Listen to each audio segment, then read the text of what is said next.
ดีใจได้ไหมมึงในตอนนี้นะถึงคิวมึงแล้วบักควยถึงคิวมึงแล้วบัดนี้หันเอามันนักๆถึงเจ้ามันโกงเพราะไรโอ้บักสันดานดีตายแล้วมึงน่ะด่ากูบักหามึง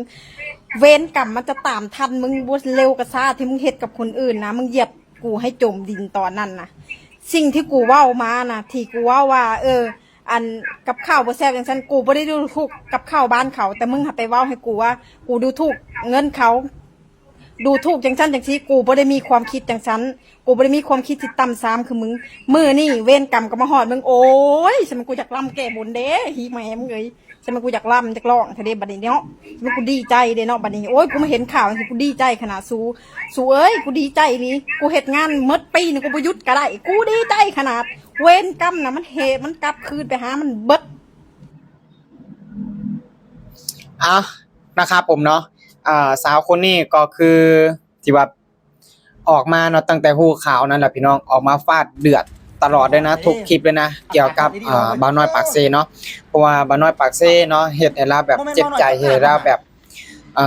เสียหน้าเสียตาเนาะล่าสุดพี่น้องมีอีกคนนึงแล้วพี่น้องโผล่เข้ามาพี่น้องทุกคนอาจสิฮู้ดีเนาะ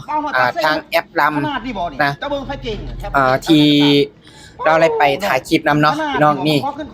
ผู้นี้ก็คือไอ้สงเนาะหรือว่าบ่าวสงบ่าวสงสายเดียเนาะดาวกับเป็นน้องทรายเนาะน้องทรายหรือว่าน้องทรายหรือว่าอ้ายพี่โอปอนั่นแหละเนาะซึ่งเรากับมีแฟนเป็นคนไทยแล้วเมื่อก่อนนะ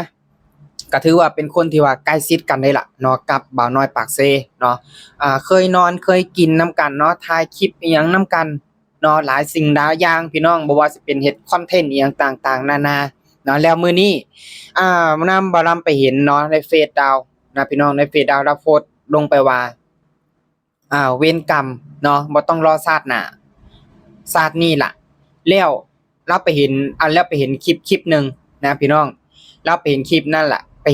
หลังจากที่เราโพสต์อันนั้นลงไปก็บ่โลนนะก็บ่นานแล้วก็เราไปถ่ายคลิปลงไปแบบยิ้มเนาะพี่น้องแบบทำหน้าตาแบบมีความสุขแล้วก็แบบนี้ล่ะคือจังรูปปากเนาะคือจังแบบมีความสุขอย่างจักอย่างนี่ล่ะพี่น้องแล้วเราก็ไปแซ่เนาะไปแซ่คลิปนึงที่ว่ามื้อนั้นบ่ลำได้ไปเจอกับพี่ๆเนาะพี่โบพี่แจ๊บเนาะพี่ต้นแล้วก็พี่ตู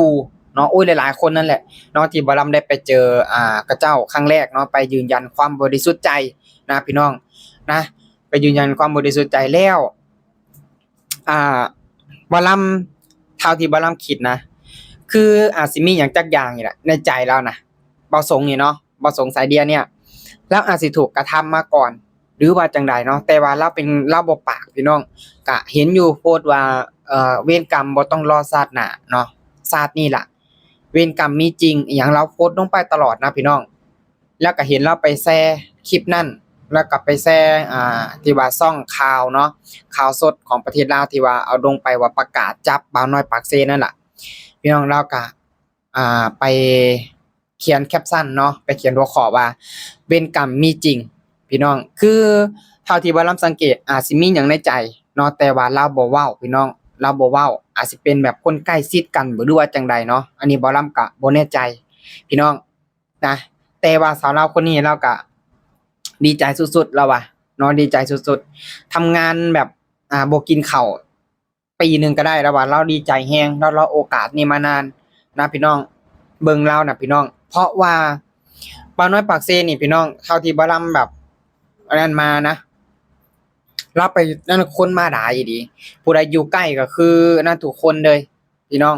ผู้ใดที่ว่าอยู่ใกล้ชิดก็อาจสิฮู้ดีนะอาจสิฮู้ดีเนาะว่าเป็นแบบใดแต่ว่าบ่ลำก็บ่ลำเคยเจอบ่ บ่ลำเคยเจอ3ครั้งนะ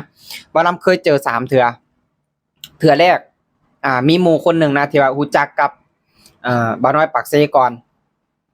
นะมีหมู่คนหนึ่งรู้จักก่อนแล้ววันต่อมาเนาะวันนั้นไปเที่ยวอยู่สวนจตุจักรมีหมู่โทรมาหาไปถ่ายคลิปกับบ่าวน้อยปากเซบ่เนาะไปกับไปเนาะเพราะว่าตอนนั้นเพิ่นเป็นคนดังแน่พี่น้องไปกับไปครั้งที่1ไปถ่ายคลิปอีหยังเสร็จสับหยังแล้วก็กลับพี่น้องแยกย้ายกันกลับครั้งที่2ไป ไปดิ่นกันนี่ล่ะพี่น้องไปถ่ายคลิปอีกแล้วก็ไปกินเฝอนะพี่น้องหรือว่าเฝอดาวหั่นน่ะหรือว่าเตี๋ยวลาวน่ะพี่น้องอยู่ลาดพร้าวนะพี่น้องครั้งที่3พี่น้องไปเจอกันอยู่ปทุมธานีแล้วก็เลยให้เพิ่นตั้งช่องให้พี่น้องให้เพิ่นตั้งช่องให้เพิ่นสมัครอีเมลให้เพิ่นตั้งช่องให้เบิดทุกอย่างหั่นน่ะพี่น้องโดยเพิ่นบอกว่าถ้าเป็นคนอื่นเนาะเพิ่นสิเก็บ 6,000 บาท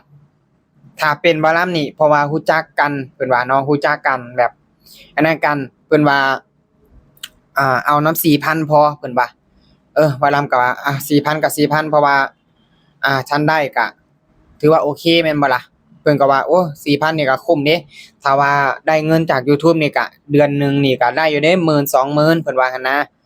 บ่ลำก็โอเคเนาะเสียไป 4,000 ก็ถ้าได้เงิน YouTube มาก็ถือว่าคุ้มอยู่นะมีช่องทางทำมาหากินอีกช่องหนึงเนาะบ่ลำก็ตัดสินใจเฮ็ดพี่น้อง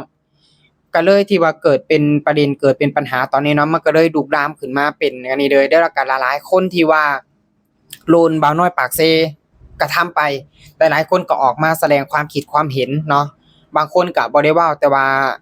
ถ่ายคลิปพี่น้องถ่ายคลิปแบบคล้ายๆแต่บ่ว่าบ่ปากเนาะก็คือจังกับที่บ่าวสงเนาะหรือว่าอ้ายสงเนาะจังสิ่งที่เราเฮ็ดนั่นล่ะพี่น้องนะ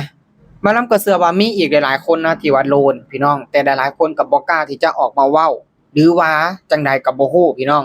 เท่าที่บ่ลำสังเกตแล้วผู้ใดที่ว่าอยู่ใกล้ก็คือโลนกันเบิดทุกคนพี่น้องโลนกันเบิดนะแล้วก็มีอีกหลายๆคนนะพี่น้องที่เข้าข้างคือบ่ลำไปเห็นนะบ่ลำไปเห็นคลิปหนึ่งพี่น้องบ่ลำไปเห็นคลิปหนึ่งก็คือเอาคลิปที่ว่าบ่ลำได้ไปเจอกันกับพี่โบพี่แจ๊ดพี่ๆเขาวันนั้นวันแรกนั่นน่ะที่บ่ลำว่าไปเจอนั้นวันแรกแล้วเอามาพาดเอามาเฮ็ดคลิปน้อยๆลงแล้วก็เว้าไปพี่น้องหลังจากที่เราฟังจบแล้วก็เว้าออกมาพี่น้องเว้าออกมาในแนวแบบว่าหลายๆคนไปดุมคนเดียวกะแบบว่าสิบ่ให้มีที่ยืนในสังคม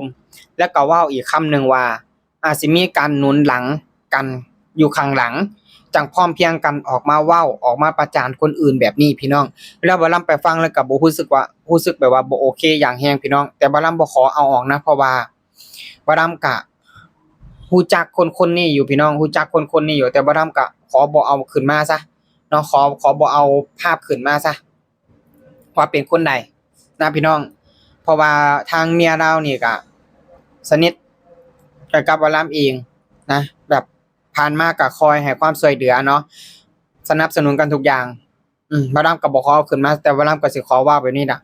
พี่น้องคือบ่ลำก็รู้สึกแบบบ่โอเคปานใดเพราะว่าบ่ลำก็ถูกกระทำเนาะเอาชื่อบ่ลำนี่ไปแอบอ้างไปสอกโกงคนอื่นถ้ามันบ่พาดพิงถึงบ่ลำก็บ่ออกมาพี่น้องแล้วก็ถ้าสิไปโกงคนอื่นก็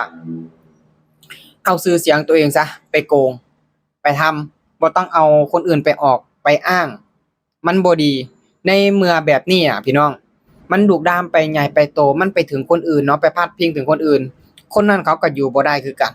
พี่น้องเขาก็ต้องออกมาแสดงความบริสุทธิ์ใจเปรียบก็คือบ่ลำเองเนาะทุกคนนะในวันนั้นพี่น้องในวันนั้นน่ะเป็นหยังบ่ลำถึงกล้าไปถามว่าบ่ลำย้านบ่ลำย้านเพราะว่าบ่เคยรู้จักกับเจ้าบ่เคยเห็นหน้ากับเจ้าแต่บ่ลำเป็นหยังถึงกล้าไปเพราะว่าบ่ลำบริสุทธิ์ใจบ่ลำก็เชื่อมั่นในความดีเนาะเชื่อมั่นในความดีว่าถ้าเฮาบ่ผิดเฮาบ่จำเป็นต้องย้านหยังบ่ลำก็แบกหน้าสู้ไปพี่น้องบ่ลำก็บ่เคยไปจักเทื่อสวนลุมพินีบ่ลำก็ถามพี่น้องไปให้ถึงไปให้สุดเพราะว่าไปยืนยันความบริสุทธิ์ใจอยากรู้คือกันว่าในการที่เอาคนอื่นไปแอบอ้างมันมีความสุขบ่เอาชื่อคนอื่นไปทำมาหากินพี่น้องมันมีความสุขบ่มันก็เกิดให้เห็นได้เด้มันก็เป็นให้เห็นได้เด้ว่ามันเป็นจังไดมันเป็นแบบใดมันบ่ยั่งยืนมันบ่จีรังฉะนั้นแล้วบ่ลำก็ขอฝากถึงบ่าวน้อยปากเซเนาะซึ่งเมื่อก่อนบ่ลำก็เอิ้นอ้ายเนาะก็เพราะว่าเพิ่นเป็นรุ่นอ้ายนะเพิ่นเป็นรุ่นอ้ายเนาะบ่ลำก็เอิ้นอ้ายเนาะอ้ายน้อยไปเมื่อก่อนก็ได้นะเมื่อก่อนก็จะเอิ้นอ้าย ตอนที่ว่าดูแลซ่องให้ตอนที่ว่ายังบ่มีปัญหาบ่ลำก็แชทไปถามโทรไปถามอ้ายเป็นจังไดนั่นๆนี่ๆแต่พอเป็นแบบนี้บ่ลำก็บ่สนคือกันนะบ่ลำก็พร้อมที่จะเอาให้สุดไปให้สุดในเมื่อเขาทำกับบ่ลำแบบนี้บ่ลำก็บ่มีหยังที่จะเบาแล้วพี่น้องบ่ลำก็ต้องเดินให้สุดไปให้สุดคือกันเนาะพี่น้องนะฟังแนวคิดกันแบบใดนะพี่น้องก็สามารถคอมเมนต์กันเข้ามาได้นะส่วนคลิปนี้นะครับผมเนาะบ่ลำก็จะขอฝากกับเพียงเท่านี้เด้อขอขอบใจเนาะพี่น้องทางฝั่งไทยแล้วก็ฝั่งลาวนะครับผมขอขอบคุณครับ